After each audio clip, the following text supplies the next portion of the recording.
പദ്ധതിയുടെ രൂപരേഖ തയ്യാറായതായി വാർത്താവിനിമയ മന്ത്രാലയം അറിയിച്ചു.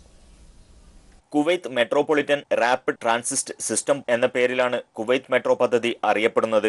രാജ്യം നിലവിൽ നേരിടുന്ന ഗതാഗത പ്രശ്നങ്ങൾ പരിഹരിക്കുന്നതിന് ഏറെ സഹായകമാകും മെട്രോ പദ്ധതി എന്നാണ് അധികൃതരുടെ കണക്കുകൂട്ടൽ. 3 പാതകളിലായി രാജ്യത്തെ 6 പ്രവിശ്യകളെ ബന്ധിപ്പിക്കുന്ന രീതിയിലാണ് മെട്രോ റെയിൽ പദ്ധതി ആവിഷ്കരിച്ചിരിക്കുന്നത്. ആകെ 61 സ്റ്റേഷനുകളാണ് പദ്ധതിയിൽ ഉണ്ടാവുക. സെൽവയിൽ നിന്ന് തുടങ്ങി കുവൈത്ത് യൂണിവേഴ്സിറ്റിയിൽ അവസാനിക്കുന്ന 23.7 കിലോമീറ്റർ പാതയിൽ 19 സ്റ്റേഷനുകളും, ഹവല്ലിയിൽ തുടങ്ങി കുവൈത്ത് സിറ്റിയിൽ തീരുന്ന 21 കിലോമീറ്റർ പാതയിൽ 27 സ്റ്റേഷനുകളും, വിമാനത്താവളത്തിൽ നിന്ന് അബ്ദുള്ള അൽ മുബാറക് വരെയുള്ള 24 കിലോമീറ്ററിൽ 15 സ്റ്റേഷനുകളുമാണ് പ്രാഥമിക ഘട്ടത്തിൽ നിർമ്മിക്കുക.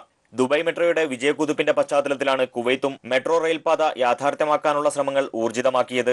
ജനവാസ കേന്ദ്രങ്ങളിലെ യാത്രാ സൗകര്യം മുൻനിർത്തിയാണ് പദ്ധതിയുടെ ആസൂത്രണം. ഇതോടൊപ്പം ചരക്കുനീക്കവും ദീർഘദൂര യാത്രയും ലക്ഷ്യമിട്ട് മറ്റ് ഗൾഫ് രാജ്യങ്ങളെ കൂടി ബന്ധിപ്പിക്കുന്ന രീതിയിൽ റെയിൽപാത നിർമ്മിക്കാനും പദ്ധതിയുണ്ട്. ഇതുമായി ബന്ധപ്പെട്ട പഠനങ്ങൾ പുരോഗമിച്ചുകൊണ്ടിരിക്കുകയാണെന്ന് വാർത്താവിതരണ മന്ത്രാലയം അറിയിച്ചു.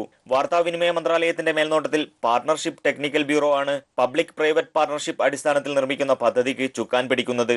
Muneer Ahmed, media 1, Kuwait city.